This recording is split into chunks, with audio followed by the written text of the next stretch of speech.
সেনা কর্মকর্তাদের আইসিটিতে বিচার শুরু, এই প্রসঙ্গটা নিয়ে আপনাদের সামনে এই মুহূর্তে কথা বলবো। আপনারা জানেন যে গত 8 অক্টোবর আন্তর্জাতিক অপরাধ ট্রাইব্যুনাল বা ইন্টারন্যাশনাল ক্রাইমস ট্রাইব্যুনাল আইসিটি 25 জন সেনা কর্মকর্তার বিরুদ্ধে গুম খুন সহ মানবতা বিরোধী অপরাধে অভিযোগে করা 3 মামলায় গ্রেপ্তারি পরোয়ানা জারি করেছিল। সেই থেকে সেনাবাহিনী বাংলাদেশ পরিস্থিতি বেশ উত্তপ্ত ছিল ভেতরে ভেতরে।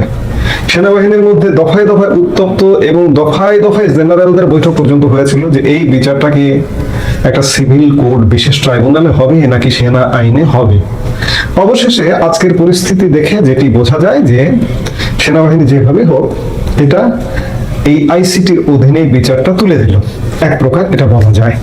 কারণ আজকে ইতিমধ্যে বিচারের একটা অংশ, প্রথম দিনের একটা অংশ, আজকে হাজিরার দিন ছিল, সেই হাজিরাটা অনুষ্ঠিত হয়েছে নজিরবিহীন নিরাপত্তায় এবং নজিরবিহীন সুযোগ সুবিধায় শীতাতপ নিয়ন্ত্রিত বিশেষ প্রিজন ভ্যানে, কেবিন ভ্যানে করে সেনাবাহিনীর সেনা কর্মকর্তাদের আজকে সকাল 7:15টায় আন্তর্জাতিক অপরাধ ট্রাইব্যুনালে হাজির করা হয়েছিল এবং আন্তর্জাতিক অপরাধ ট্রাইব্যুনাল খুব সংক্ষিপ্ত সারে তাদের হাজিরায় উপস্থিতিতে তাদেরকে কারাগারে পাঠানোর নির্দেশ দিয়েছে।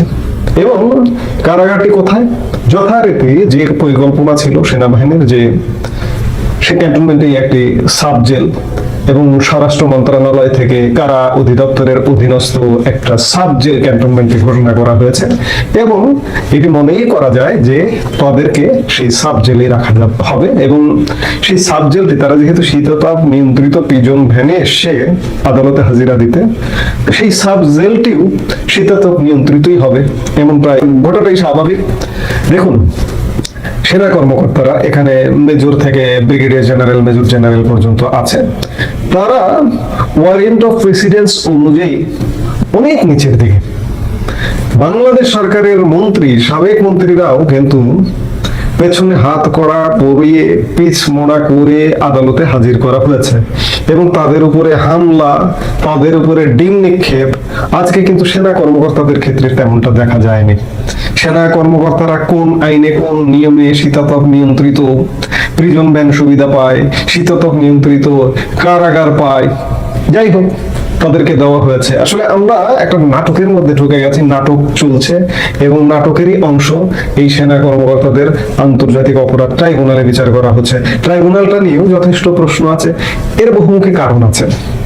আজকে যদি এই সেনা কর্মকর্তাদের অপরাধটাকে সেনাবাহিনী আমলেই নিত তাহলে তাদেরকে কোর্ট মার্শাল করা হতো। আর কোর্ট মার্শাল করলে কিন্তু রক্ষা নাই। কোর্ট মার্শাল মৌলিক অধিকার, বাংলাদেশের নাগরিকের সংবিধান একটা সুযোগ দিয়েছে যে মৌলিক অধিকার প্রাপ্তির, মৌলিক অধিকারের একটি অংশ হচ্ছে আইনের আশ্রয় নেওয়া। সংবিধানের আর্টিকেল 45-এ বলা হয়েছে যে শৃঙ্খলা বাহিনীর জন্য যে আইন, সে আইন কোথাও চ্যালেঞ্জ করা যাবে না। কোর্ট মার্শাল, এদের যদি কোর্ট মার্শাল হতো তাহলে সেখানে যে রায় হতো সেই রায়ের বিরুদ্ধে পৃথিবীর কোথাও কোনো আদালতে চ্যালেঞ্জ করার কোনো সুযোগ ছিল না। ডাইরেক্ট সেই সাজা ভুগতে হতো। কেউ যদি ফাঁসির আদেশপ্রাপ্ত হয় ফাঁসিতে ঝুলতে হতো।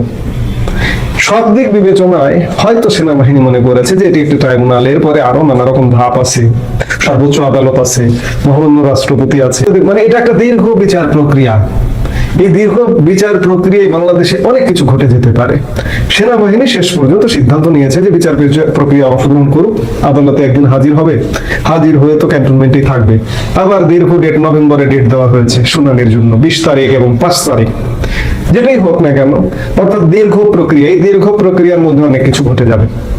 সিভিল কোর্টের বিচারাধীন আপনারা তো দেখলেন অনেক জঙ্গি জেলবন্দি হয়েছিল, জঙ্গি মুক্ত হয়ে গেছে। অনেক ফাঁসির আসামি জেল বন্দি ছিল।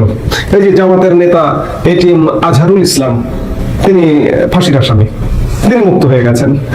যাবজ্জীবন কারাদণ্ড প্রাপ্ত লুৎফুজ্জামান বাবর, তিনি মুক্ত হয়ে গেছেন।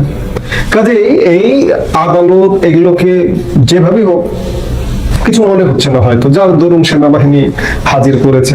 যেটি হোক, এটি নিয়ে বেশ জল্পনা কল্পনা এবং জল্পনা কল্পনার খানিকটা অবসান হলো যে সেনাবাহিনী আইসিটির হাতেই তাদের কর্মকর্তাদের তুলে দিল।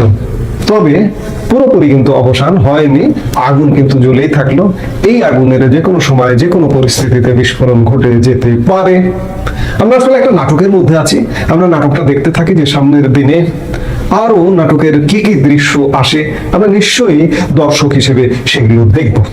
বাংলাদেশের এই যে আন্তর্জাতিক অপরাধ ট্রাইব্যুনাল বলে যেটিকে আমরা দেখছি, কিংবা সোজা কথায় যেটি চিফ প্রসিকিউটর তাজুল ইসলামের আদালত বলেই এখন বেশি পরিচিত, দেখলাম বাংলাদেশ সেনাবাহিনীর একদল অফিসারকে পুলিশের কনস্টেবলরা প্রিজন ভ্যান থেকে নামিয়ে দুপাশ দিয়ে তাদের হাত ধরে রীতিমতো চোর ডাকাতের মতো করে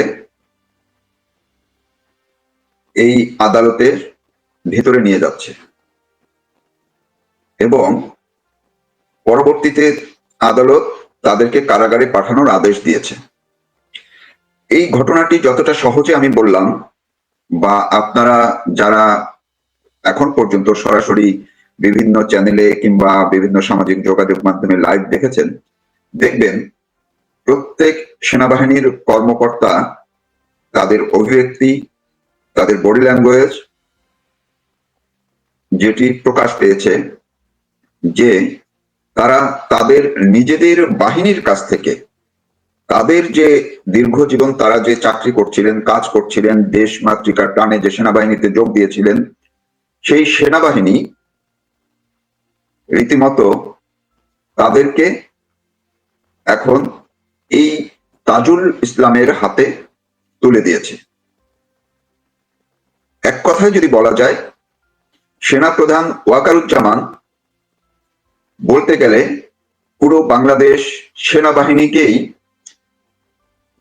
ডক্টর ইউনূসের যে অন্যতম সিপাহসালার বিচারের নামে আন্তর্জাতিক অপরাধ ট্রাইব্যুনালে যেই লোকটিকে দায়িত্ব দিয়েছে, স্বাধীনতা বিরোধী যুদ্ধাপরাধীদের বিচারের সময় যে তাদের পক্ষে দায়িত্ব পালন করেছিল সেই লোকটি, আর এই ওয়াকারুজ্জামান একজন সেনা প্রধান হয়ে পুরো সেনাবাহিনীকে এই তাজুল ইসলামের কাছে আত্মসমর্পণ করিয়েছে।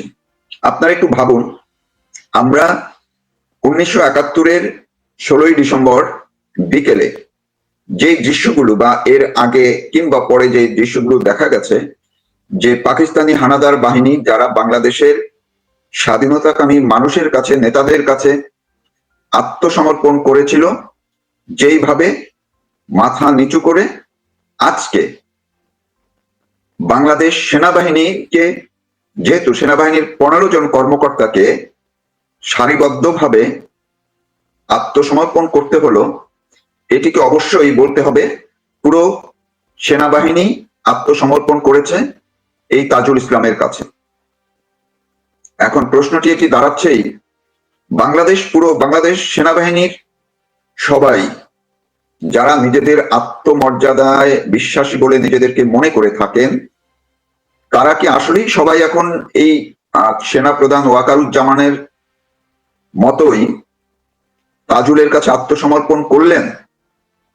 তারা কি এই দৃশ্যটি রীতিমতো উচ্ছ্বাস নিয়ে দেখেছেন, নাকি আপনারাও ভবিষ্যতে এমন পরিণতির দৃশ্য চোখের সামনে দেখতে পাচ্ছেন?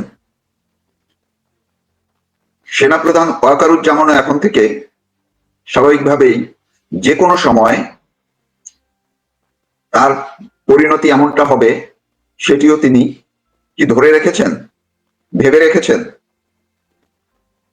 তা না হলে সেনাবাহিনীর কর্মকর্তাদের ভিতর থেকে অনেকেই এই ঘটনায় রীতিমতো মর্মাহত হয়েছেন, ক্ষুব্ধ হয়েছেন, অবাক হয়েছেন। তাদের কাছে বিশ্বাস হচ্ছে না সেনাপ্রধান ওয়াকারুজ্জামান কি করে বাংলাদেশ সেনাবাহিনীকে রীতিমতো লাইনে দাঁড়িয়ে এই তাজুলের কাছে আত্মসমর্পণ করিয়ে দিলেন। এটি যে করবেন অনেকেই বিশ্বাস করছিলেন না। সেনাবাহিনীর এসব কর্মকর্তারা যারা অন্ততপক্ষে সেনাবাহিনীকে ভালোবাসেন, মূল্যায়ন করেন, নিজেদের অস্তিত্বের বা প্রাণের একটি প্রতিষ্ঠান হিসেবে মনে করেন, তারা এর জন্য সেনাপ্রধান ওয়াকারুজ্জামানকেই দায়ী করছেন এবং তারা বলছেন, তারা জানাচ্ছেন, সেনা আইনে যেখানে বিচারের ব্যবস্থা আছে, যদি সেনাবাহিনীর কেউ অন্যায় করে থাকে, অপরাধ করে থাকে, তাদের জন্য সেই আদালতকেও ওয়াকারুজ্জামান অবজ্ঞা করলেন, তুচ্ছ করলেন এবং প্রত্যাখ্যান করেছেন বলেই, মানেন না বলেই তারা তাজুলের আদালতে সমর্পণ করলেন, আত্মসমর্পণ করালেন। তার মানে আজকে থেকে ধরে নিতে হবে, বা এটি কি পরিষ্কার হয়ে গেল, প্রমাণ হয়ে গেল যে সামরিক বাহিনীর বা সেনাবাহিনীর যে আদালত বা নিজস্ব আইনগত ভিত্তি বিচার ব্যবস্থা, যেটিকে কোর্ট মার্শাল বলা হয়, সেই কোর্ট মার্শাল আজকে থেকে কি বিলুপ্ত হয়ে গেল? এই প্রশ্নটি কিন্তু সেনাবাহিনীর ভিতরে জেগেছে। এখন এই যে আজকে আত্মসমর্পণের দৃশ্য দেখে সেনাবাহিনীর ভিতরে প্রতিক্রিয়া যা হচ্ছে, সেটির কি কোনো বহিঃপ্রকাশ ঘটবে কিনা তা জানি না, কিন্তু আজকের আসলেই সেনাবাহিনীর জন্য একটি বড় কলঙ্কের দিন হয়ে থাকবে।